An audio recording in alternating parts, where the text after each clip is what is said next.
All right. I'd like to say here we are at Flipping Houses for Rookies with another episode, but not today. Today's episode and number 331 are going to be evolutionary shifts for creative real estate. So these are not just regular podcasts. These are things that you should very seriously listen to if you want to make money with creative real estate. So this is not just another podcast. This is my heart bleeding to you so we can fill your wallet. So are you ready for that? Absolutely. Episode number 330, the title of it is How to Plan Your Creative Real Estate Activity to Suit Your Comfortability. Really, that sounds different. You're always pushing us. Pushing Nope. us. Nope. How to plan your creative real estate activity to suit your comfortability. Wow. How polite. That's very nice of you. Here's the description. Get my throat clear here. Tick, tick, tick. Can't find enough time to do real estate? Possibly this is the truth of why you haven't found a real estate deal that would contribute to your money now, money monthly, and money later so you can retire early. Perhaps make an extra $3,000, $5,000, $10,000 per month to do as you please with it. Even allow you to give to charity, spend time with family, take vacations, and never really worry about paying for it all, or how much time you should spend doing your favorite things on planet Earth. Maybe you see this all as a dream and not touchable, or don't believe how you can turn time into money without a 9-to-5 job. But instead, use less time to convert your knowledge, talent, even personality into money. Maybe there is something working against you and you don't know it, almost as if it were invisible, but 100% counter intention that causes counterproduction. And as I said, you don't even know it yet. Until you listen to this single podcast, you may never know, which means you will never fix it and get everything you want out of life while working less. So right now I'm going to do the housekeeping section, but I'm going to give you a pre-warning. You're going to want to get a piece of paper and a pencil for the next minute or two. So get some paper and pencil so you can do this little drill with me right now while I'm describing what goes on. So here's the housekeeping portion of the podcast.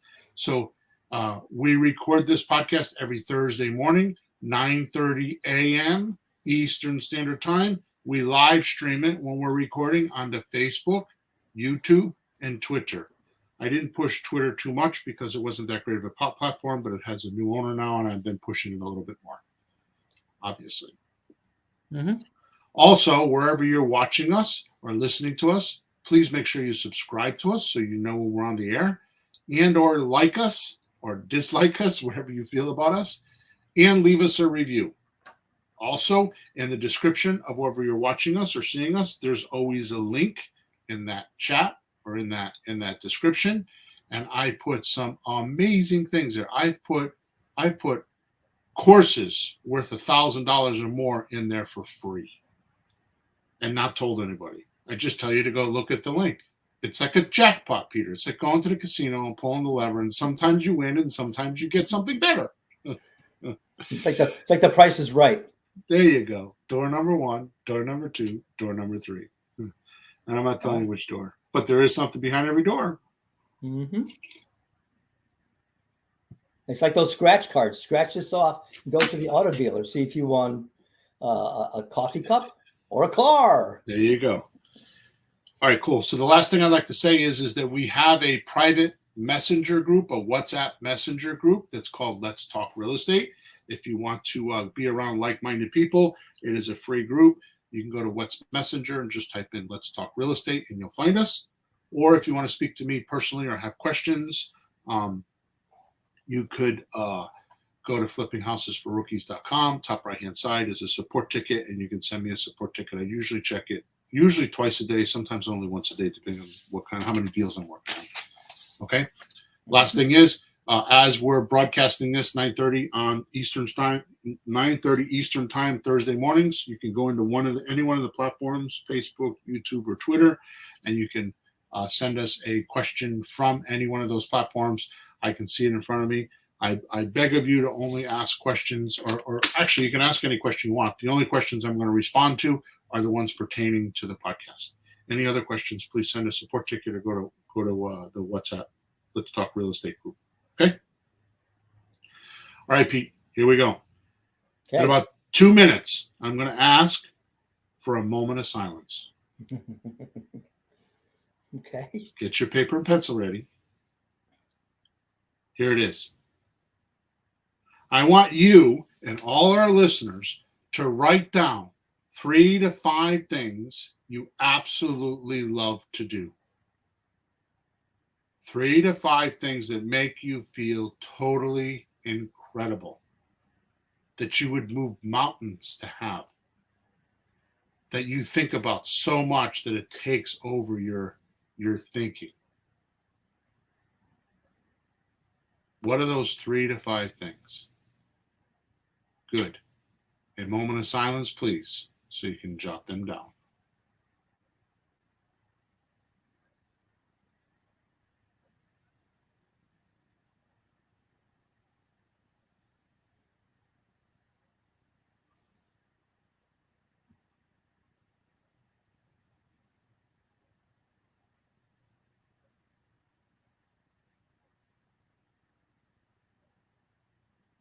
Okay.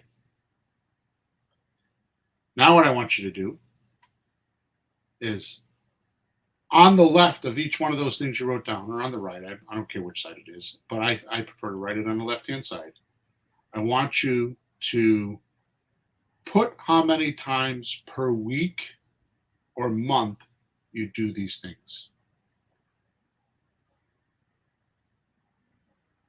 So, Peter, I noticed you didn't write anything down, but do you have answers? Yeah. Tell me. Give me 3 of them. Well, I like playing music. It's quite a joy for me, I like vacations, but I don't get to do that every week. So that'll be on the longer list. And I like spending time with family and friends, just having people over, having a party, be on the patio, just have food and just spend time. So how often do you do each? Well, the music thing I do for a living, but I don't get to actually just go play with my friends much anymore because we're all kind of busy. And vacations, not too often, although I did escape a couple of weeks ago. And friends and family, once or twice a month, maybe. Okay. Mm-hmm. Here's the point of today's podcast. Why don't you do them? Or do these favorite and exhilarating activities more? Mm-hmm. What's stopping you? Bill, I talked to someone yesterday, she's 40. She's, youngish from us, but still, kicking out there. She had some family business function she went to and, for a few days somewhere, something like that. And then really went overboard, had way too much fun. And she thought, when's the last time I really went out like this? Not just dinner with my parents or somebody's house. 2017. 2017. Yep. So she decided what you just said. Why don't I do this more often? That's my worst case scenario today. That's how bad it can get. Wow. So I haven't told too many people what I've been doing because I've been just doing it because I want to, and it's my podcast. And there you go, being the king on the top of the mountain and a bit pompous and arrogant, as my mother would say. Mm-hmm. which, by the way, comes from my confidence. We've had a series of podcasts. It started with, I think, 327, 328, 329. Now we're on 330, and I'm going to land it. I'm going to land it with the grand finale on podcast number 331. But we touch upon this whole concept of why you don't do things in podcast number 328 and 329. In both those podcasts, I mentioned this thing we call environmental noise. Let me explain. Let me explain. Environmental noise. And we're not talking about cars going by or sirens or police, like as if you live in New York. We got something else worse than that. Right. I got to sneeze. Hang on. Yeah, it's one thing to have noises and things, but when you have life disturbances, life distractions, things you wake up in the morning and you go to sleep at night. Yeah, lots of fun. Well, it's interesting you say that because I'm going to divert from the podcast for a minute. Because when I think of environmental noise, here's what I think of. It's 4 pieces. Huh. You to you. Mm-hmm. You to others. Mm-hmm. Others to you. And others to others. These are flows, right? Those are 4 environments that you deal with every day. Yeah. You to you. You to others. Others to you. And others to others. You give you an example. You to you is, I don't think I can do it. Mm-hmm. You to others is, I'm afraid. Yeah. Others to you is, come on, you should do it. Others to others is the politicians on TV talking about how they're going to save the country or ruin the country. Now, I'm going to get into this in a little bit, a while, and a little bit further in this podcast. But I had quite a profound conversation with my coach last week on this concept after writing this podcast on this concept. And here's the profoundness of it, the philosophy of it. It's not you to you what you're saying. It's not you to others what you're saying. It's not others to you what you're saying, and it's not others to others what you're saying.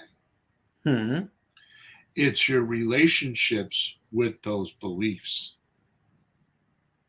Like what you do with them? Right. It's your relationships with them, with those beliefs. You know, you always do this. You have something there, but you go one layer deeper, right? Because really, does it matter what you say to yourself, what people say to each other? I mean, that's happening all the time, everywhere in the world. Why do some people succeed and some people fail? You just said it. It's what you do with it. And I'll stop before I ruin the podcast. Well, one thing that I can tell you, the human body has many, many, many, many systems that we control. I believe as a spiritual being, we control our bodies. We control our minds. We control our bodies. There is one thing that we cannot control. Do you know what it is? No. Seriously, there is one thing that we cannot control as a spiritual being or as a body, as a mind. Your mind cannot control this in your body. You mean besides women? No. What? What's that? Your hearing. What you hear. You can't shut it off. My wife tries. You ever see her do this when I'm around? I'll be in the car talking. I look over and go, oh, I guess I better stop talking now. She tries, but I talk pretty loud. You're right. Your hearing is the hearing is the only thing you can't stop. Yeah, you can close your eyes and not see. You can move away, not touch something. Yeah. Hearing those vibrations pulse through. Let's move through the podcast. Here we go. In 1936, psychologist Kurt Lewin wrote a simple equation that makes a powerful statement. Behavior is a function of the person in their environment. In their environment. Behavior is a function of the person in their environment. Now he has this thing. It's called B equals F, and then in parentheses P dot E. Whoa. Close parentheses. I have no idea. Oh, but thanks. because I took it from him, it's his formula, so I want to make sure that he gets credit for it, right? Yeah, but we don't know what it is, huh? Yeah. Well, its behavior is a function of a person in their environment. Oh, F may be function. Was there a name? Was there Yeah. F-I-E? B, which is behavior, equals F, which is function. Oh, okay, function. And P and E is personal environment. Oh, okay. That's fine.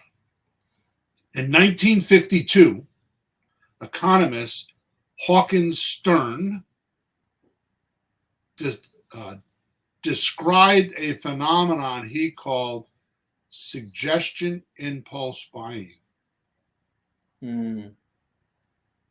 which is triggered when a shopper sees a product for the first time and visualizes a need for it. I'm sorry. Every time I see some insane commercial on TV, I look at Mary and say, do we need Zeljan? Yeah. Or do we need that? Says no. Well, I can tell you, I read a lot of, I read a lot of books from the 30s and the 40s and the 50s because it was different then. And one of the things that marketing has come off of is visualization. It's come off of it? Yeah. Wow. Yeah. So what's happened is visualization is now a video, right? Yeah. But the message or the end product is lost. They're too much into the tech of it, like making it fancier, look professional, and not the message. Right? Like you're saying, I mean, just take a look at the drug commercials on TV. Right? What the video is and what the words are they're two different things. Oh my God. Walking down the beach hand in hand. This could kill you. This could ruin your liver. Right. Yeah. And people don't hear that. They see the pretty pictures and, sweetheart, should we get Zelda? The words are horrible. Yeah. The warnings. In other words, customers will occasionally buy products not because they want them, but because of how they are presented to them. Like eye-level products on the shelves at the grocery store sell more than the ones down at your feet. But isn't that still visual? You're saying they're coming off of visual, but isn't that visual? Well, this is what I'm saying. This is a 1952 philosophy. That's why I'm saying back then it was more, like copywriting was painting a picture in your reader's mind. Oh, from words. Yeah. I got you. What I'm saying is the new advertising has come away from that. They're more about the type of media, like being professional or having a commercial on TV. I mean, how many? I'll play. I'm way off topic. Play a game with yourself. Most people don't watch TV with commercials anymore. Watch live TV. They watch DVR, right? Yeah. Yeah. Well, I'm a freak. My father used to tease me all the time when I was a kid because I'd watch TV because I wanted to see the commercials, and then I would get up and walk away when the show was on. Right? So, anyways, yeah, that's me. So my point is that just do a test with yourself. Watch some live TV, watch TV commercials, and ask yourself when the commercial's over, where do I get that product? What was the call to action? Where do I go to find it? Where do I buy it? How do I consume it? Right? They don't always have it, do they? You're lucky if you find 1 in 20. Yeah, I've seen that lately. Like, and I saw something buy blah blah. Like, where, how, when, how much? Yeah, nothing. All right, let's keep moving here because I'm off topic. In podcast number 328 and 329, we touched upon the 3 major conflicts rookies have when trying to do deals. Which, by the way, this is not creative real estate. This is for anything you're trying to do. Any person trying to do anything, anybody trying to get a result, these are the 3 conflicts. Well, actually, I shouldn't say that. I'm going to erase that. So these are the 3 conflicts for a rookie. 1, your offers are bad or unbalanced. 2, not enough outflow. aka leads or talking to people. Yep. 3, environmental distractions or personal space noise. Yep. And today I want to talk about number 3, distractions, and what to do about it. Mm-hmm. The main thing I want to talk about is, and I touched upon this in podcast number 328, how to design your environment for easy success. So that's what we're going to finish off with today. That's what the rest of the podcast is about. Okay. Sounds important. Habits. What are they? Mm. Habits. What are they? Here's a definition. Is a settled tendency or usual manner of behavior to the point that often is on automatic and nearly or completely involuntary. And hard to stop. Yeah. Mm-hmm. Well, they're hard to stop because they're below you. They're non-conscious. They're not unconscious. They're non-conscious actions you're doing. And I'm going to explain that to you. That's the point. Okay. So I'm going to read the definition. So a habit is a settled tendency. What does settled mean? Well, that's occurring. It's like it's just set up so that it just keeps going. It's settled in. It's just there. Yeah, so to me, it's a conclusion. Yeah. It's that's just the way we do it. Yep. Well, why are you putting that in the cake mix, Mary? Well, because that's the way we just do it. That's what my mother taught me. Exactly, my mother always. It's settled. It's done. It's like there's no debating it. It's just settled. It's decided. Yep, done. No conversation, no thought, no change. So this habit is a settled tendency or usual manner of behavior. Mm-hmm. Usual manner of behavior. To the point that often is on automatic and nearly or completely involuntary. Mm. So that bears the question to somebody like me, what causes this? Watch this. Mm-hmm.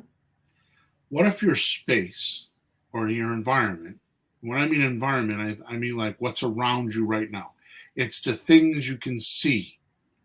Right? So like if you were to draw a line like a dog with a collar in a yard, like a certain line, a box around you, right?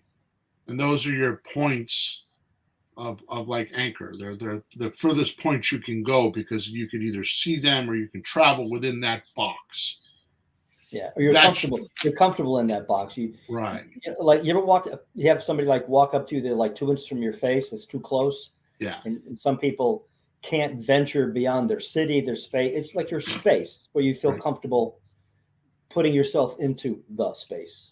Right. And it's where you move around. It's where you have your feelings. It's where you have your thoughts. It's the space within that box that you created non-consciously. Mm-hmm. Okay, so that's what I mean by universe. So what kind of, so watch this. What if your space or environment around you had you in a hypnotic state? Kind of like a hypnotist putting you under on stage, telling you every time he touches his tie, you'll bark like a dog. Mm. Woof, woof, right? Woof. And you do it non-consciously. So the space will be controlling you in a sense. You don't even realize it. Yep. What if the objects you have in spaces like your bedroom, your living room, your office, etc., were giving you these hypnotic signals, kind of like the hypnotist touching his tie, right? So we're giving you so the objects were so. What if these spaces were giving you these hypnotic signals and triggering your habits? or cravings to do a certain thing. Sure. But the person walks into the office, sees a computer, they got to check the emails, or they got to go on Facebook on your phone, like things you just do. That's what my next sentence is, like logging onto your computer and going right to Facebook or TikTok and losing 30 to 90 minutes doing absolutely useless nothing. And then justifying it by saying, well, that's how I relax. That's how I feel good. Yep. Yeah. I call these non-conscious moments where something automatically took you over and acted like a time vampire, sucking your precious time from you. Yeah. I could tell you that I used to be adamant about this when I first started my coaching. Mm-hmm.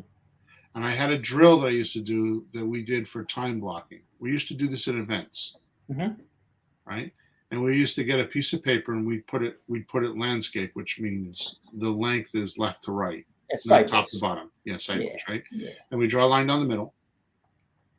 And on the left side, I'd get people to go through and do what they do in the course of a day or in the course of a week.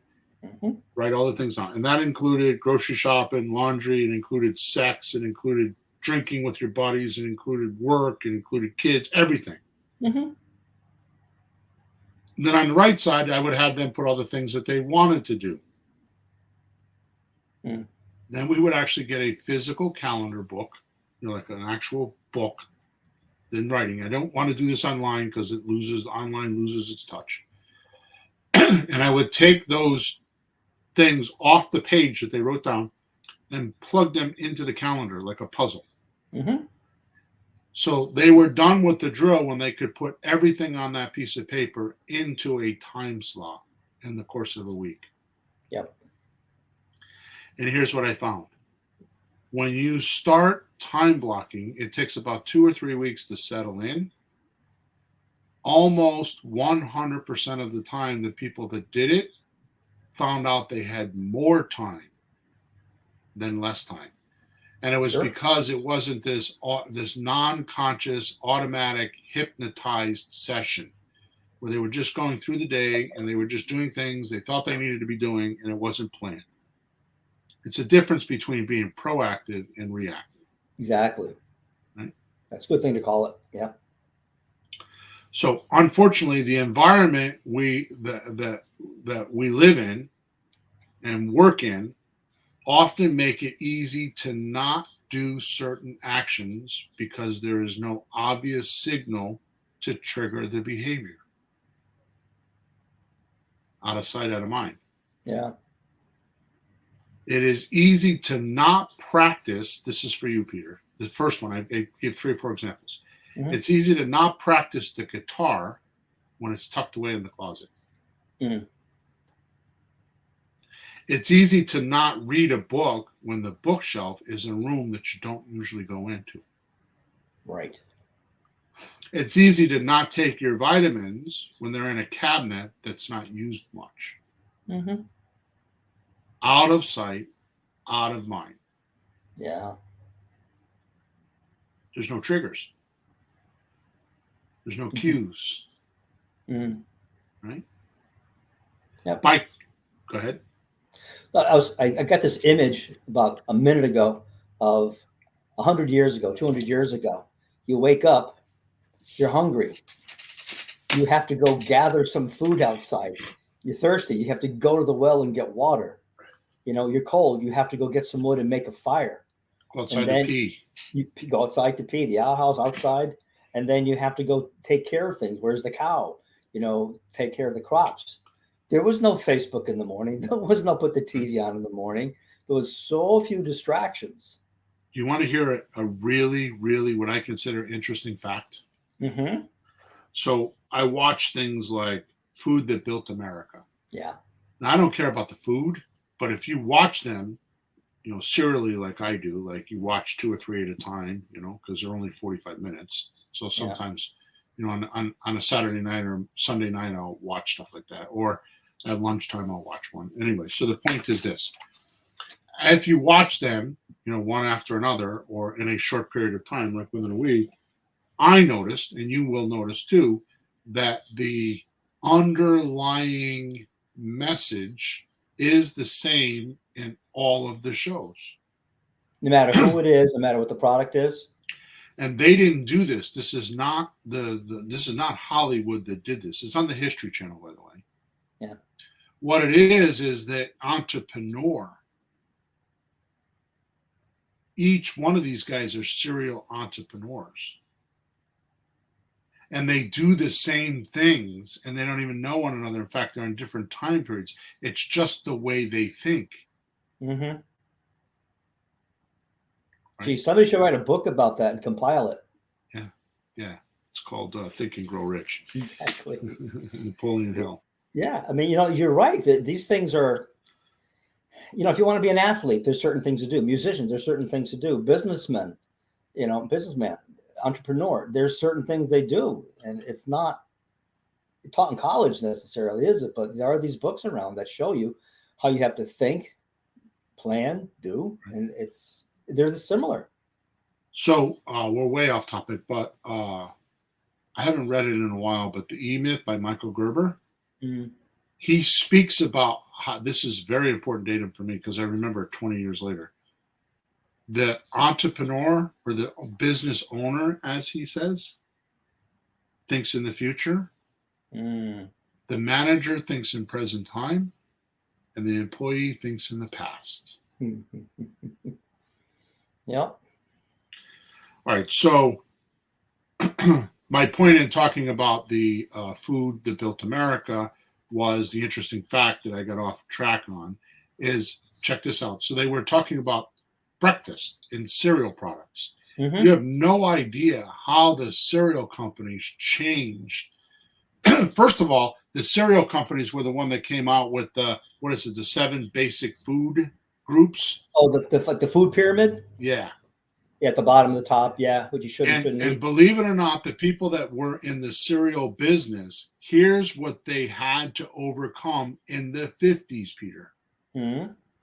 People got up in the morning and ate leftovers from the night before because there was not breakfast food.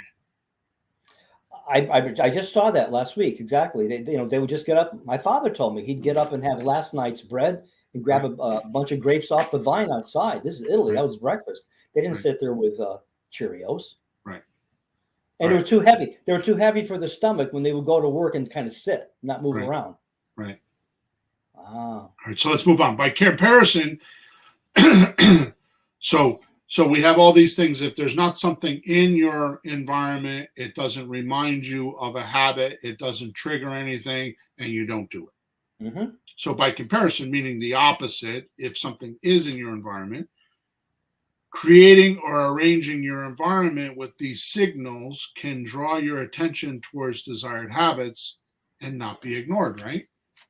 Right. Setting up your environment to succeed in some way. So you can design your environment based on the outcomes that you want, right? Which we never think of, right? Now, here comes the magic.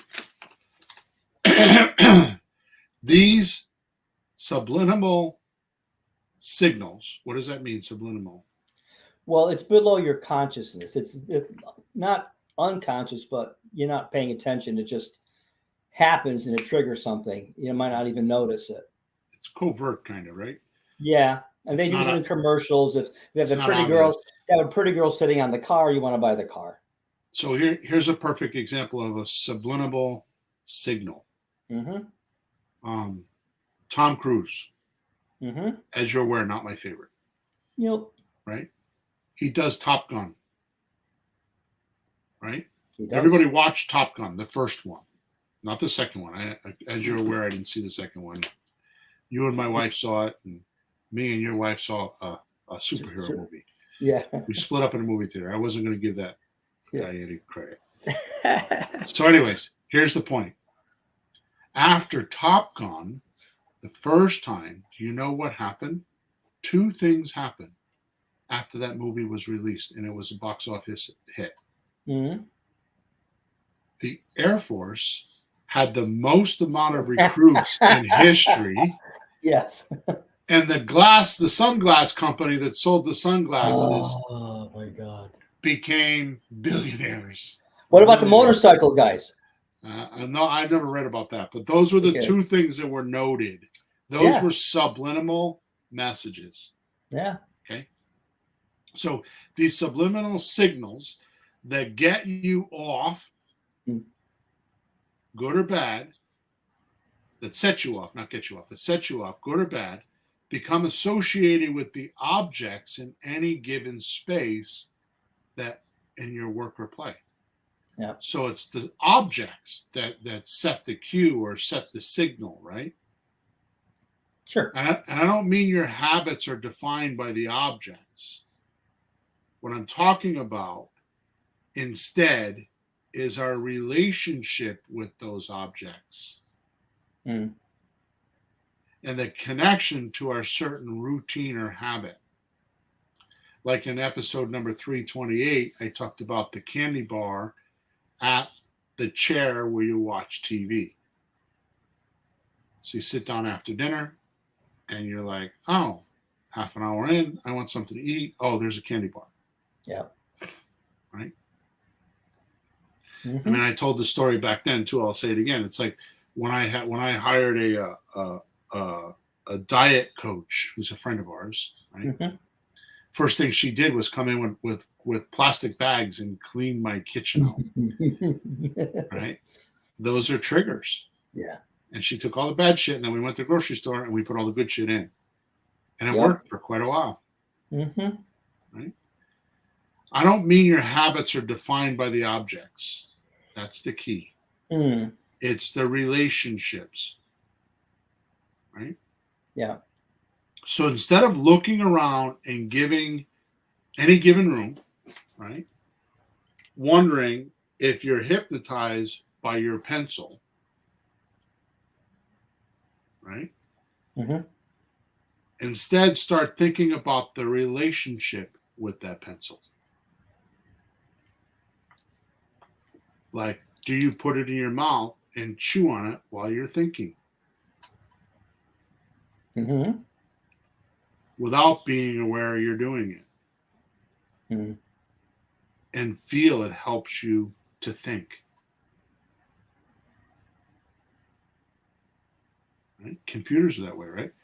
I'll tell you the $1 billion product that has done this to the nth degree.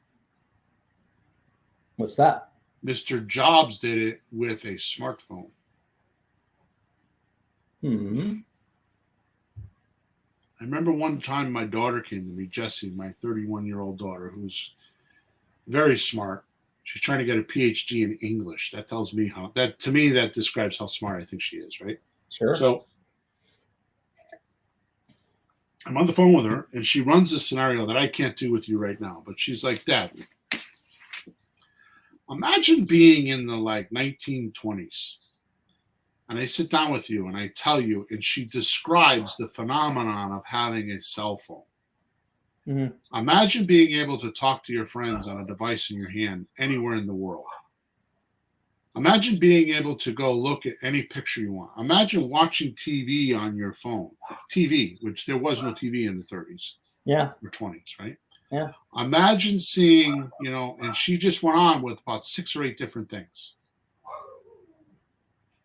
And she said, that's the cell phone technology. Mm-hmm.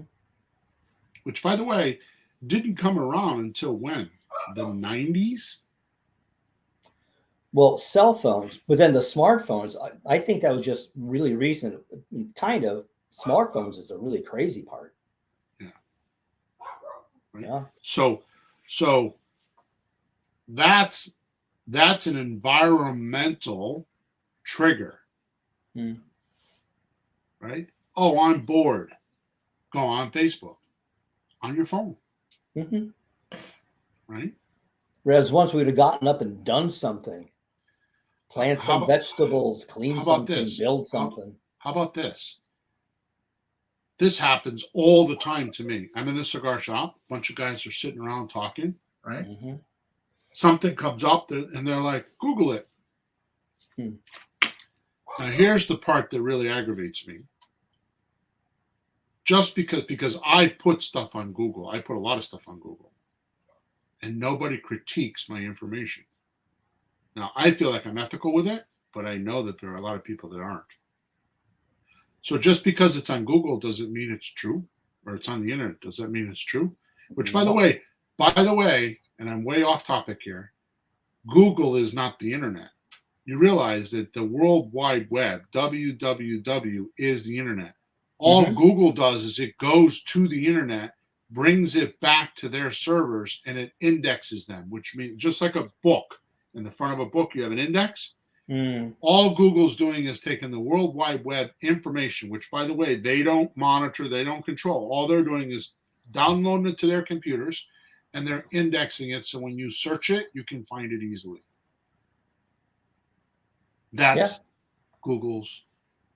They don't qualify the information. They don't check the information. They just relay it. Yeah.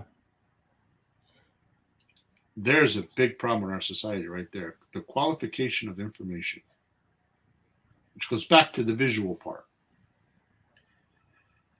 So you put in your mouth the pencil and you chew on it and you think it helps you, right? So the influence comes from the relationship you have with your surrounding external environment and internal, which means you could design your own environment with vision alone.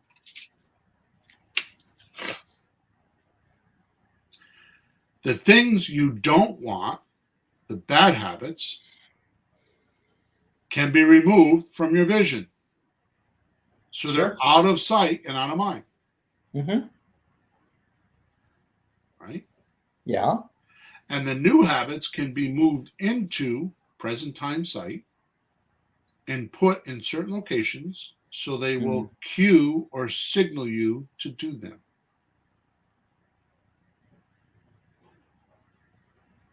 Does this make sense? Yes, absolutely. I remember when I started doing real estate, it's like, where's my stuff? Like, I need a script or something. And wait a minute, where's the names? Where's the guy that called yesterday? So I had to organize a space that was, had my stuff and had things to use. So I mean, I'm sitting in my music room. There's a ukulele there, a bass guitar here. I could grab 3 instruments right now. My laptop is right there. YouTube is right there. Music. So I have everything. Like for this, within it, people walk in, sit down, boom, I'm off and running. Paper, clipboard. I'm really set up. So I did something similar with real estate. I have a clipboard. There's things. The computer's right there, and I have 4 desks in my office. 2 for her, 1 for me, 1 for us, for our different jobs. So it's organized to push into the direction of production. I wouldn't call it perfect, but it's a functioning thing there. You can't just do it, in the ether zone. It has to be there. I have been self-employed for 30-something years, and I've always had a room where I shut the door. In fact, I remember my mother-in-law and father-in-law, God bless them, because he just passed away a couple of weeks ago. Right? They would come here and spend the summer here, 2-3 months. And I have to, when people are in my house, there's rules. I train them. And I don't mean this to be like I'm Hitler or something like that. No, it's your workspace too. You're at work. Exactly. You're working. If you were at the office, they couldn't be there, and they're in the house like, hey, you want to go fishing? No, I'm working. One of the things I do is when my door is shut, you do not come in. Don't even knock. But the first thing you did was you put the office in the basement, way down in the corner over there somewhere, off the path. And everything I need is here. Yep. This is the trouble that most people had during COVID when they were working from home, because I have a lot of my friends at the cigar shop were like, I don't work well from home. It's because they didn't set up the environment correctly. Like they're working on the couch that they also watch TV on or also take a nap on. It's conflicting signals. They don't have an actual space, office space, because they didn't usually do that. So it wasn't routine for them. Right. And they didn't think it'd be longer than 2 weeks. So, right. Right. Yeah, exactly. Yeah. All right, so let me give you an example for creative real estate. Now, I'm only giving you this example because it's just true. I'm not trying to promote you something, but if you want it, you can let me know. Okay. Yeah. So I have for some time had a personal passion to make creative real estate simple enough that anyone could do it with less than a weekend prep time. Mm. You know that. Yeah. My motto for a very long time is the Henry Ford model. Henry Ford's goal, which I've read his biographies. I'm a big time car guy. I owned a gas station and a garage, auto repair facility, and a used car lot for 27 years. Mm-hmm. Okay, so that whole world is still inside of me. I grew up with a man that taught me how to fix cars and fix anything. He taught me. His philosophy was if he taught me about electricity, plumbing, cars, and money, that even if I had somebody else do them for me, I would know what they were doing. And That's he was great. right. And he was That's right. great. That's Okay, awesome. so he was 100% American Indian. So that has a lot to do with it. Okay, so here's the point.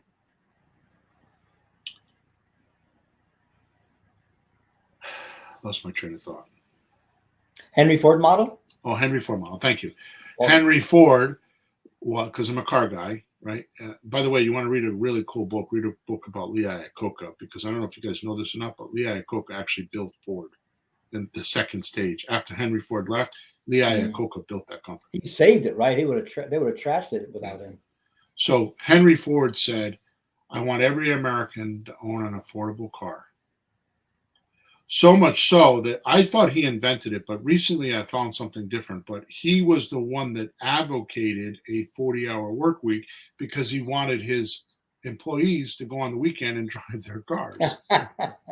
Right? So Henry Ford said, I want every American to own an affordable car. And I feel that way. I want every American to be able to have the ability to do real estate. There's no reason why. There's so many wealthy people because of real estate. It's the number one wealth builder and the number one stable wealth builder. So I kind of got that passion, right? So here's what happened. Sean, my other partner, who's young, he's 27, and you know this because you were part of this, right? We bought REI Replay, Real Estate Investing Replay, REI Replay. And REI Replay is a $49 a month software that was designed for wholesalers. But it's a CRM, customer relationship management tool with marketing tactics connected to the clients. So Sean and I spent 2.5 years because his job, he's an electrical engineer. His job at 27 years old is to design dashboards for the Hawkeye helicopter. So he's pretty sharp. Right? Yeah. So between that and my experience with real estate and your feedback with how we do things, we built a system within REI Replay that did creative real estate because nobody has a system for creative real estate. Yeah. Well, that turned into the owner of REI Replay, his name is David, contacting us and like, what are you guys doing? Well, since then, we have created a software called Creative REI Replay. Right? Yep. And what that is exactly what you were just talking about earlier. It's an office space for you. So I partnered up with the owners of REI Replay and created Creative REI Replay. Right? Even though this is a business in a box and many push button features for real, the one thing that we have done follows suit with this podcast. And it's because of this podcast and the way of my thinking that the software was designed this way. Right? Because I'm one of the founders. I'm actually the main founder, to be honest with you. The other guys are, they probably won't think that, but I'm the one that has a lot of the ideas, right? Well, there's a technical aspect to a job, which you know, and then there's the backing admin and production. Like a musician is the product, but then you have to have engineers and recording guys. So Sean is like amazing with software and computer and all that stuff. I don't know any of that bit. Yeah. But he came to learn creative real estate, and so did Dave. Yeah. But, you know, as a team, you guys are working pretty well together. That's the point. Right. So here's what we did.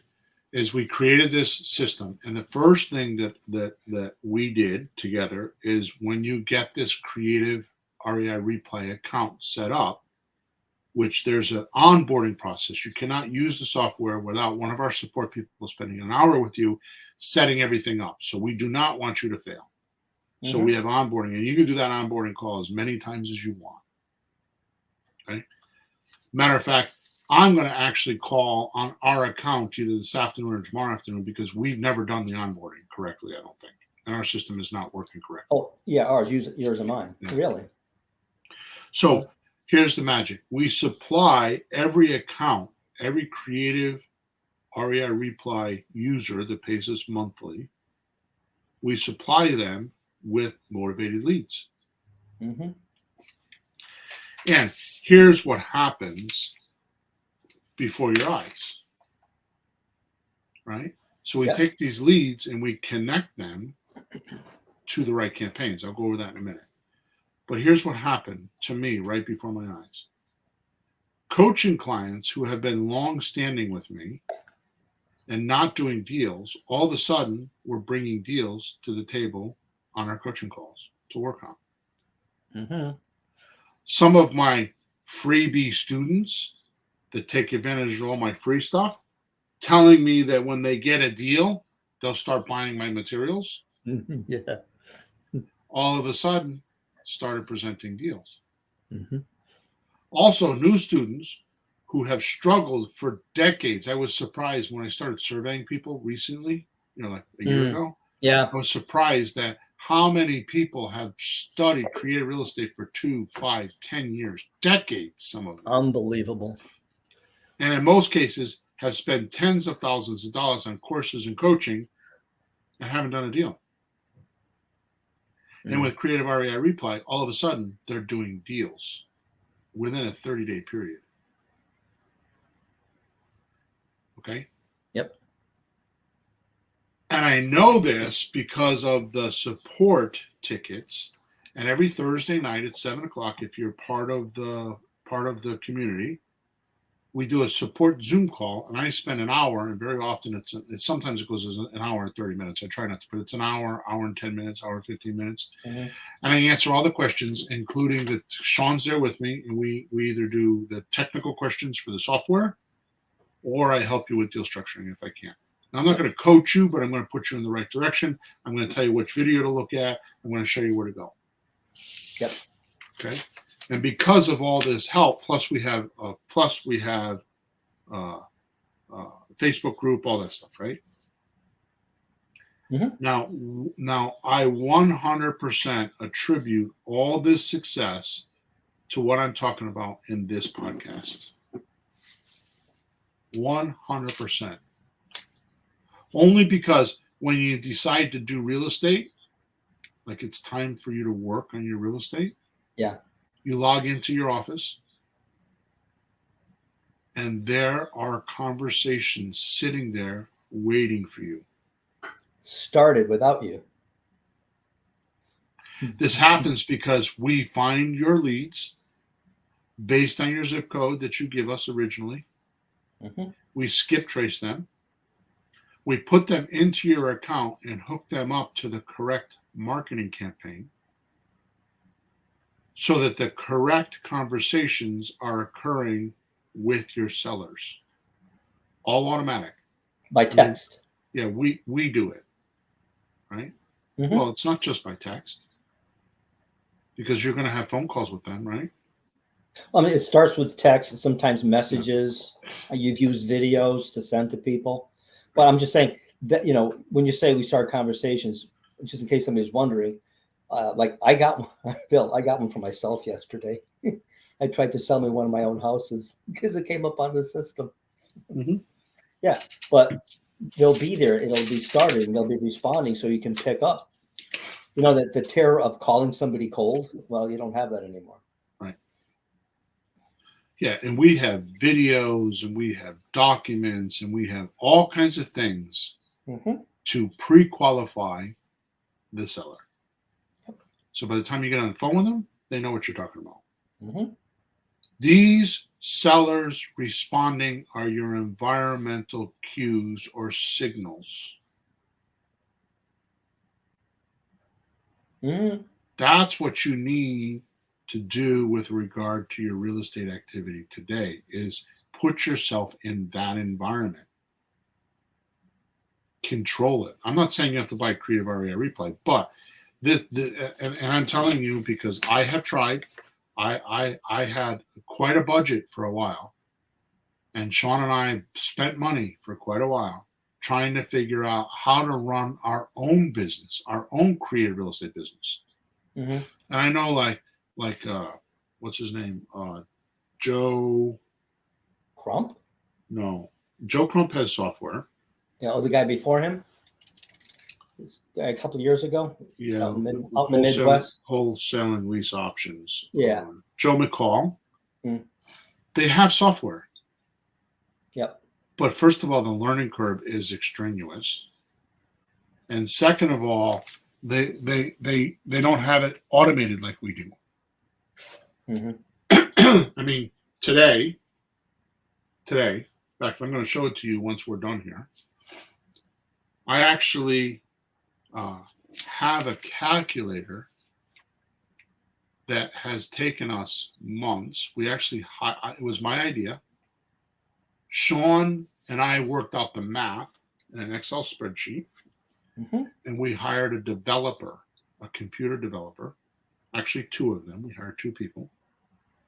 And for months and thousands and thousands and thousands and thousands of dollars, have made it so that when you're inside of Creative REI Replay, you push a button, one button, it says the script, and you read the script, and you either put the numbers in the left or the notes in the right.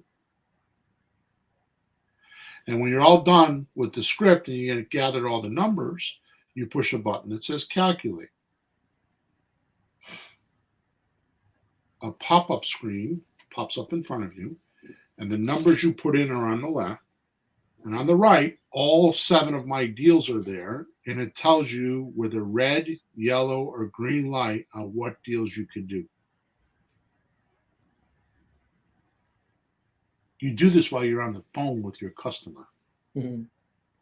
So if it says that you're qualified to do a subject to deal because it's green, you click on the subject to button. It opens up another screen, and the math is on the right. All the numbers, like what the deal is based on my percentages on the numbers on the right. And on the left is a checklist that you have to go over all of the points of that deal with the seller so that you can't make a mistake. See, one of the things that happens with my coaching clients is they tell me they have a subject to deal. And then in the beginning, I would get on the phone with them, and it's like they did not prep the customer at all for something. They didn't even know what it was. And I'd be on the phone for 3 minutes, and I'm like, they weren't qualified. They're telling me how motivated they are, and they weren't. Yeah. The other thing that I noticed during COVID is we had a tremendous fall off. We'd get people to sign our memorandums, and then people would disappear and not do the deals. So all of this experience over all these years of coaching and helping people and my own experience have come together in one spot. It's incredible. And I'm not pitching this. You don't have to buy it. I'm just telling you that this is what I'm talking about with this environment, right? You time block. I'm going to work for 1 hour a day from 4 until 5 p.m. You go in and you will not spend that much time in the system, I don't believe. Anyways, you go into the system, and on the right are the numbers, on the left are the checklists. You go through the checklist, and you explain, okay, here's what we're going to do. We have to do this. We have to do that. We're going to do this. We're going to do that. We're going to do this. And it explains to them. So if they're still in, you hit the save button. And on the save button, what happens is it asks you, do you want to just save it? Save the deal so it puts it in the Creative REI Replay? Or do you want to create a memorandum? You push the button, all the information you put in automatically makes a memorandum. It pre-fills out the memorandum. By the end of the month, there will also be a button there that you can send the customer the memorandum for an e-signature. So if you're on the phone with somebody and they agree to your deal, you can say, push the button, and it will send them a memorandum on their phone, and they can sign it while they're talking to you.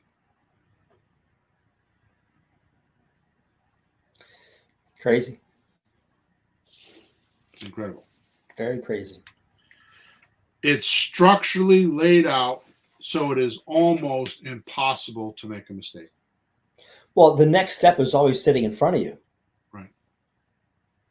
All you need is the next step to move forward, instead of like, gee, what should I do now? And I have didn't- 5 things flying in your head. Should I do this, that, or the other? I didn't even go over the best part of the system. I just went over the front end. Because once you get the memorandum signed, you go into, we have a portal with all the deal structuring training. I mean, there's 3 modules. 1 is the marketing, 2 is the deal structuring, and 3 is the outsourcing. So you can automate it later. You go into the deal structuring portal. It's just clicking buttons. And if so, suppose you're doing a subject to deal, you click on the checklist and you download the checklist and you just go along the checklist to complete the deal. It tells you every step on what to do next to complete the deal. After the memorandum, after they say yes. Right. And that includes doing your due diligence, finding the comps, figuring out all the payments, does everything for you. Yep. Now wait a minute, I'm still not done. Because once you close the deal, because it takes you, so the checklist takes you from memorandum to closing. Once you close the deal, there's a checklist on how to set the property up to sell it on a lease option. And then there's another checklist on how to do the closing once you get there's another checklist to show you how to market it and close with your seller. So everything's checklisted out. It's a complete system in a box. Now, again, I'm excited about it because it was a lot of work on my part, and I'm not here on a podcast trying to sell you the software. I am telling you that this is it's a perfect example, and it's because of this podcast that I made this software. This was the think I had when I made this software, is I want you to log in a fairly quiet space and do your work. And here's what will happen is you will do work, the right work. And you don't need to train anything, because everything you need, like with all those checklists that I was talking about to do the deal structuring, every single one of those steps, there's a video that's related to it. So if you don't know what to do, you go into the system and there's a video. It has all the documents in there, so you don't need to buy any documents, and it shows you how to fill out the documents. It is all there. That is what I'm talking about, with a controlled environment that has the right triggers and the right signals and the right cues for you to be successful. All you need to do is time block. This is when I'm going into my office space. And then we do the rest for you. Or we prompt you to do the right things. There's no more guessing. What do I do? Like you were saying earlier, like, where's my list? What did you say earlier? What were the things you were saying? Well, it's like, where's my script? Where's my pencil? Where's my names from the other day? Where's the guy that I talked to 2 weeks ago that he wanted me to call him back? Oh, shoot. Just all those things that you have to have in front of you, like a pilot in a cockpit. Right. You have to have all the buttons and switches and the checklist, and do this and you do that. And you go to the co-pilot, like, fuel on, check, brakes off, check, ailerons, check, wind speed, check. You have to have all that. And, new people don't have that. When I started, I was so lost. It was like, do I get the LLC first? Do I open up the bank account? Do I need a business card? Remember when I called you? Like, what do I need? What do I need first? They told me there's 10 things I got to do. I don't know where to start. Now a lot of us are way past that, but still you're sitting trying to do a deal and you go like, what should I do now? Like, is it okay? Is that really all right? But if you have checklists for everything and like you need this, and it's in front of your face, it's hard not to. It's hard not to. Right. And every action you do in the system prompts you to do the next action. Yep. And not the other things that would go in your head and confuse you. Right. Not the other 5 things. Should I? Yeah. And then you do nothing because you're not sure. So what I have done unconsciously, because I just tried to do certain things, is first of all, I took all the deals. So there's sandwich lease option transfer, which is buying and selling lease options. There's options. There's rent own, which is lease options that you stay in because you have 15% worth of equity and 20% worth of cash flow. There's subject to deals. There's rehab deals. There's wholesale deals. And there's owner finance deals. All 7 of those are all of the creative real estate offers, or any way you could buy a property, whether it's creative real estate or not. And I've applied a formula called the loan to value ratio to them. And now I've put it all into a system that nobody has. Joe McCall doesn't have that. Joe Crump thinks he has that, and I agree. He's got a lot. I learned a lot from that guy. We were in his coaching program. He's a fantastic guy. I help him all the time. Yeah. But I modernized it all, and it's all there. Yep. Other than those 2, I don't know. I think Joe McCall called it simply something, simple something. It wasn't simple. I tried using it. Right? Well, it's simple for the guy who makes it. I'm a teacher. You make something and it looks simple to you, but the next guy, when they look at it, if it's not simple to them, it doesn't count. All right, so we need to go, Peter. I'm sorry I got off on a tangent on that, but I'm so proud of what we built because honestly, with this calculator that we're launching, believe it or not, today. Actually, we're launching it on Saturday, but we're going to announce it today. Here's my expectation.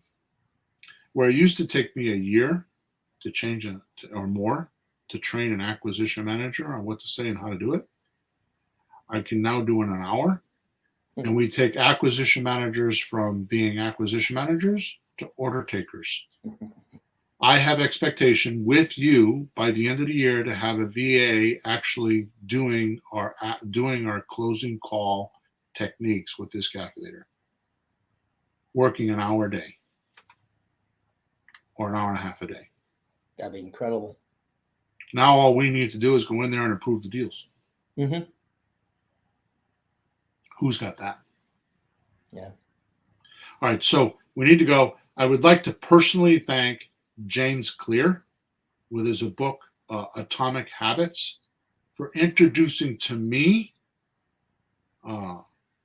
this environmental objects and relationships to those concepts, ideas. He's helped me and my research extremely and opened a lot of doors for me to be able to help you today on this subject. Because if it wasn't for me reading that book, I would have not, they were my triggers. I would have not probably gotten here. Yeah. Okay. So next podcast, in our world, it's next week. It's podcast episode number 331, which, by the way, I have not told you this. I'm assuming you'll be okay with it. We will talk about it in a few minutes. I'm going to pop a surprise on you. He's talking to me now. Yes, I am. Go ahead. So the name of the podcast is How to Actually Retire Early Using Creative Real Estate. And guess when we're going to record this? What you said when? Yep. Oh, because it's Thanksgiving? We're going to do it Thanksgiving morning. We are? Yep. Oh, okay. I'm available, actually. I know you are. Here's the reason why. It's my Thanksgiving for everything that everybody's done for me. I'm going to give back. Oh, wow. That's nice. It is going to be a huge, huge podcast. So I hope you can join us. You have no reason. What are you doing on Thanksgiving morning? Just record the Macy's parade and listen to us. That's what I'm doing. All right, guys. Thanks for listening. Thank you for all of your support. We're 9 minutes past the hour, which is common for us. And if you have any questions, make sure you go to flippinghousesforrookies.com, hit the support ticket on the top right-hand side, or you can go to WhatsApp Messenger and download the Let's Talk Real Estate app, and you can ask questions in there. And of course, don't forget to leave us a review and subscribe to our channel wherever you're watching or listening to us. Okay? Have a good week. Talk next.